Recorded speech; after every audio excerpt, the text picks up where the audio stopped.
Imagine this, an old veteran, a single dad, walking into a room full of people in crisp suits and polished shoes. His jacket was worn, his shoes scuffed, and his eyes heavy with years of battles most people could never understand. Some chuckled under their breath, some whispered cruel remarks, and a few smirked openly at him.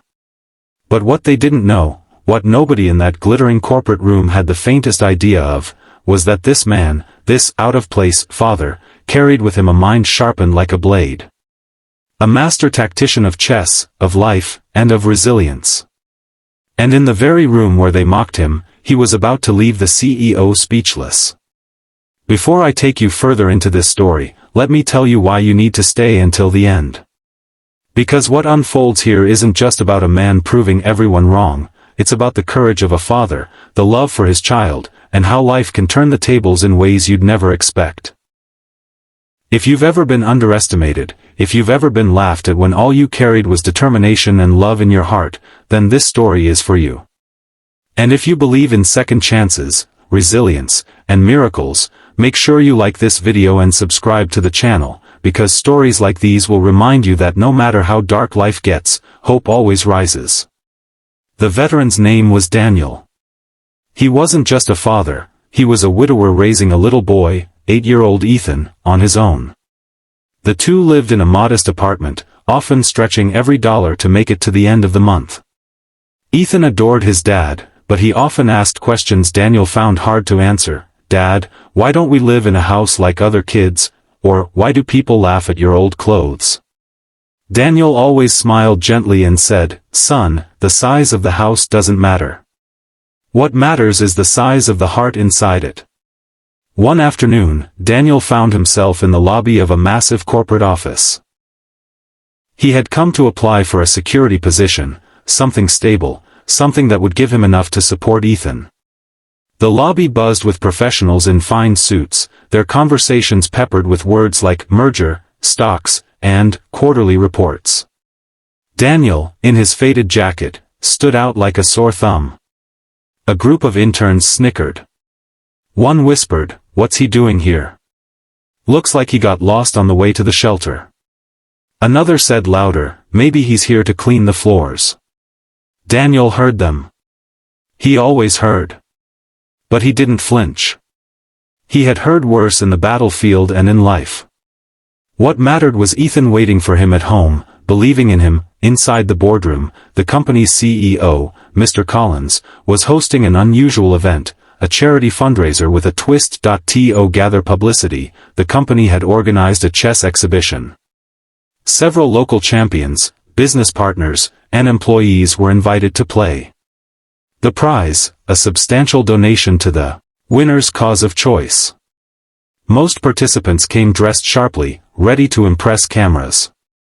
Daniel, who had been mistakenly ushered into the room because of a scheduling mix-up, found himself standing awkwardly among them.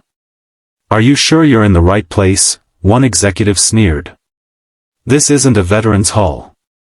This is a competition." Daniel quietly replied, "I know chess." Laughter erupted. "You? With that look? This isn't some park bench game. This is strategy. This is intellect." Even the CEO chuckled lightly, though not cruelly, more out of disbelief. But Daniel's gaze was steady. He wasn't insulted, he had long ago stopped letting pride ruin his peace. Instead, he thought of Ethan, his boy who loved chess and always asked for one more game before bedtime. He thought of the countless nights in small tents overseas, where chess pieces carved from wood scraps had kept soldiers sane. He thought of strategies that had saved lives, of sacrifices that could never be calculated on a board. Against the odds, Daniel was given a seat. His opponent, a seasoned corporate strategist known for demolishing challengers in minutes. The match began. The room buzzed with smug confidence that the veteran wouldn't last 10 moves. But then, silence fell. Daniel played with a calm so unnerving it silenced the chuckles. His every move was precise, deliberate, patient. The strategist frowned, then grew restless. Daniel's eyes never wavered. He was not playing for pride, he was playing for Ethan. Within 35 moves, the strategist tipped over his king. Shock rippled through the room. Daniel had dismantled his opponent's every move with quiet brilliance. One by one, opponents stepped forward. One by one, Daniel defeated them. The whispers turned into gasps, the smirks into stunned stares. Even the CEO leaned forward, his jaw tightening with fascination. This wasn't luck. This was mastery. This was life experience transposed onto a board. The final match was against the CEO himself, a man renowned for his cunning both in business and in chess. Cameras clicked, and the entire office gathered to watch. Daniel sat across from Collins, who smirked confidently. "I won't go easy on you," he said. Daniel nodded. "Good. Neither will I." The game stretched on for nearly an hour, every move a clash of wills, of philosophies, of lives lived differently.